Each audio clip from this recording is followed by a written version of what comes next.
Welcome to Luca and Miguel. Enjoy the video. Hello everyone. In this video, I will explain how to change your Weibo language to English. It's a straightforward process that can make navigating the platform much easier if Chinese isn't your primary language.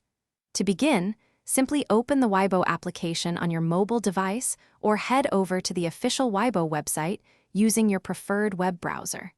Make sure you are already logged into your account. Once you are logged in, you'll need to find the Settings menu. On the mobile app, look for the Me tab, usually found at the bottom right corner of your screen, often represented by a small person icon. Tap on this to go to your profile. From there, search for a gear or cogwheel icon, which is the universal symbol for settings, usually located near the top right. Now that you're in the settings, you'll need to locate the language option.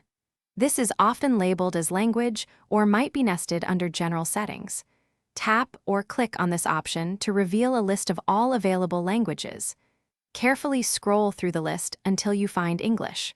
Once you've located it, simply select English to proceed with the change. After selecting English, the system will usually prompt you to confirm your choice or automatically save the setting. Once confirmed, your Weibo interface should refresh almost instantly, displaying all menus and content in English. If you don't see the change right away, try refreshing your web browser page or completely closing and reopening the Weibo application. This often resolves any minor display delays. Thanks for watching and please subscribe. It's the best investment you'll ever make.